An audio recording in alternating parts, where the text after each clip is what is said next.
I got to see some fire from him. We know what kind of game he has, but 2 Western Conference appearances, no finals appearances. I got to see a killer mentality over this superstar. I love this highlight, though. That's amazing.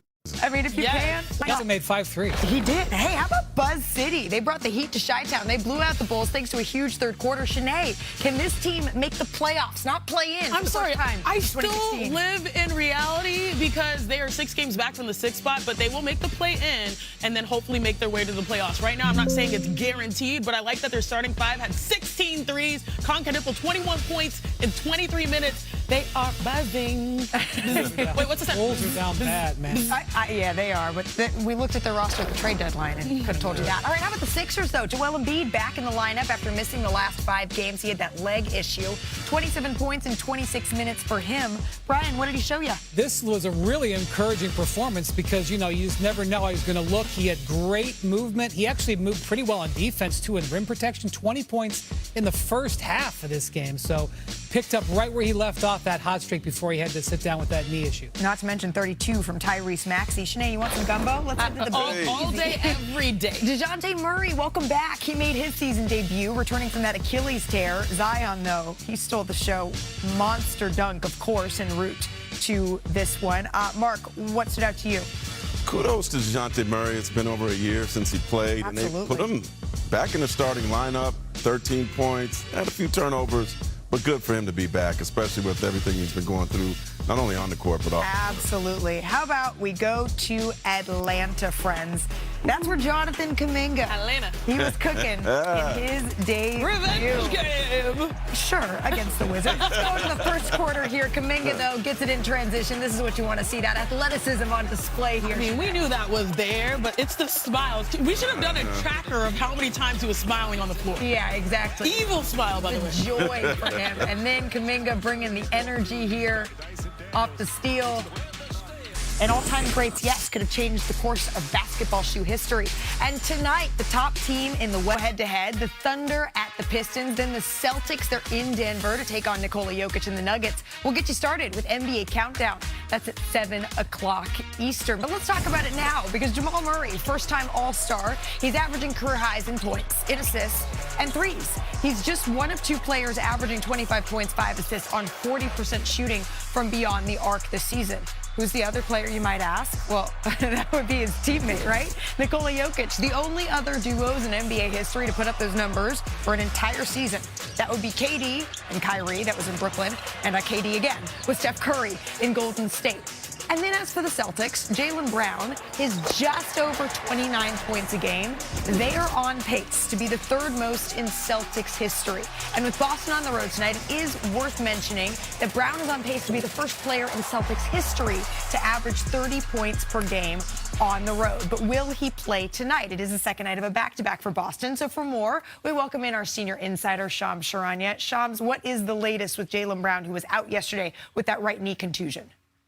Malika, Jaylen Brown is in. He will be playing tonight in Denver, the second night of a back-to-back. And last night they were able to rest him, sit him. He's only missed 6 games all season. He's been as durable as they come on this MVP caliber trek this season. We've seen his performances being able to lift this team, and he's going to take this opportunity tonight to again prove why he believes he's the MVP. All right, so Jaylen Brown, good news for Celtics fans. He is in for this battle against Denver. But the big question all season long for the Boston Celtics is when and if they are going to see Jason Tatum. Here's what Joe Mazzulla had to say about that on Sunday. So did Jason practice yesterday? He was at practice. Did he participate in any of it?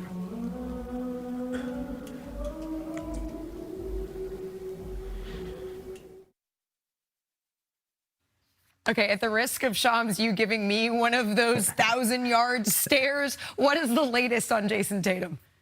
Malika, I'm not going to stare you down like that. Okay, I promise you. What I can tell you, though, is Jason Tatum has been a full go in 5-on-5 scrimmages with the Celtics. And right now, it's about him continuing to put in the time, continue to get his conditioning up. And that comes through a number of practices and scrimmages. And there are 2 elements right now at play. One is increasing the strength in both of his calves off of that Achilles tendon injury.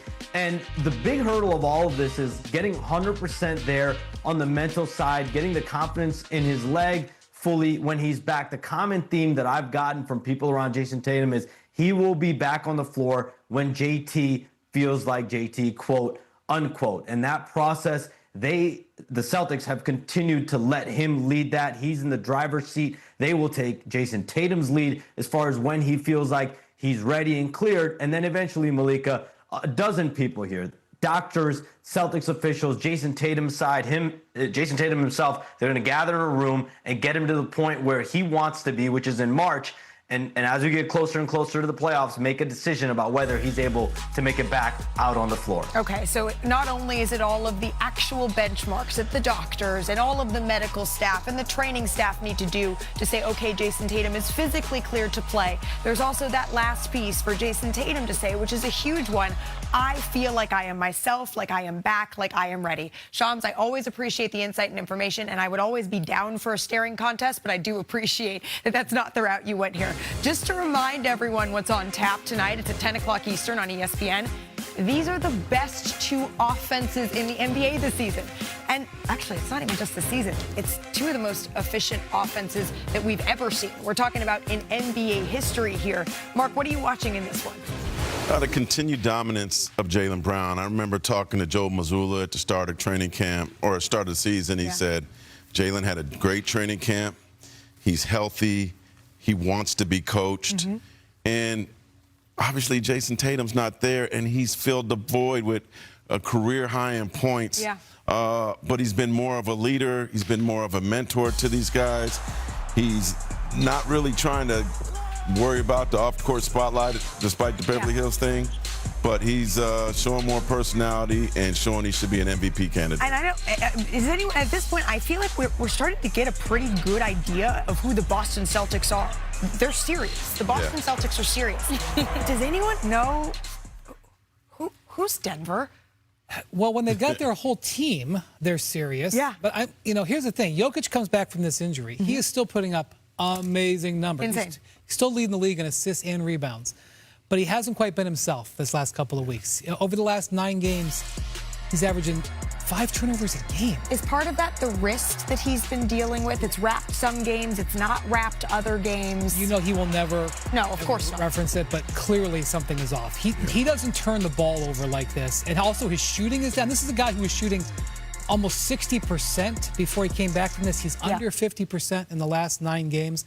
Something's off with him. By the way, their whole team in the clutch has been subpar. Like, you get him into a clutch game, normally you got Jokic and Murray. Especially against a shorthanded Golden State Warriors team like the other day. They're 1-5 last 6 clutch games. They've got a losing record in the clutch this season. So Denver obviously need to get healthy. Their defense hasn't been strong, but their clutch play with Jokic isn't good either. Yeah, I agree. I do think that they're looking for that final boost, and you need that momentum to carry you through the playoffs. But every time I think about the Denver Nuggets, and sorry that I picked this off, this is my octave. Sticky. That's my little it always sticky. makes that little noise.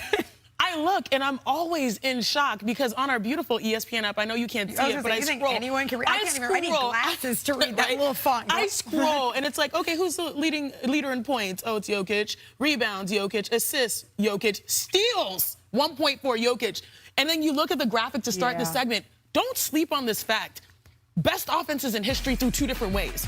Even though Jokic, it may be a down year where he missed a number of games, he himself tilts he bends passes like that, but he's bending history with his talent. But then on the other side for the Boston Celtics, the fact that Joe Mazzulla's system can withstand the loss of someone that's all-team NBA, first-team All-NBA, someone that's an NBA champion in Jayson Tatum, and still get the performance that they're getting. Don't sleep on these 2 teams. One goes through an amazing offensive player, and another is just an amazing system that has really gone through analytics and created these offenses that are juggernauts. When I caught up with Nikola Jokic over the All-Star break, I asked him, when this team is healthy, do you believe that you are one of those ones, a team that can win a championship? And he said that there are 5 or 6 teams, he thinks the Boston Celtics, one of them, that could realistically win the championship this year. And I said, well, what about your Denver Nuggets? And he goes, we're a dark knight. A dark horse? A Dark Knight. There's a little lost in translation there. If the Joker is talking about the Dark Knight, then that's probably a good thing. I'm picking them. Exactly. But he sees them as just maybe outside of those top contenders. But we'll learn a lot tonight. So let's go head-to-head. It's brought to you by DraftKings Sportsbook here. Janae, more points. I'm going to start with you. Derek White or Mr. Murray? It's got to be Mr. Murray, especially with them having to be clutch late. I expect the ball to be in his hands. So, yeah. All going right. Jamal Murray. Jamal Murray, Shanae is going with. Brian, how about we stick with points here? Should we do Peyton Pritchard and Christian Brown? So, look, this is the second night of a back-to-back in Denver. Historically, you're going with the Nugget here, but Peyton Pritchard, He's been. I'm not going to get Peyton Pritchard. I'm not doing it. I won't do it. You hear the man. More points, Jaylen Brown or Nikola Jokic here, Mark? You know, Vucevic knows him from their European days, and Nikola. I was like, well, we're winding up here. I didn't say more of a chance at a triple-double for the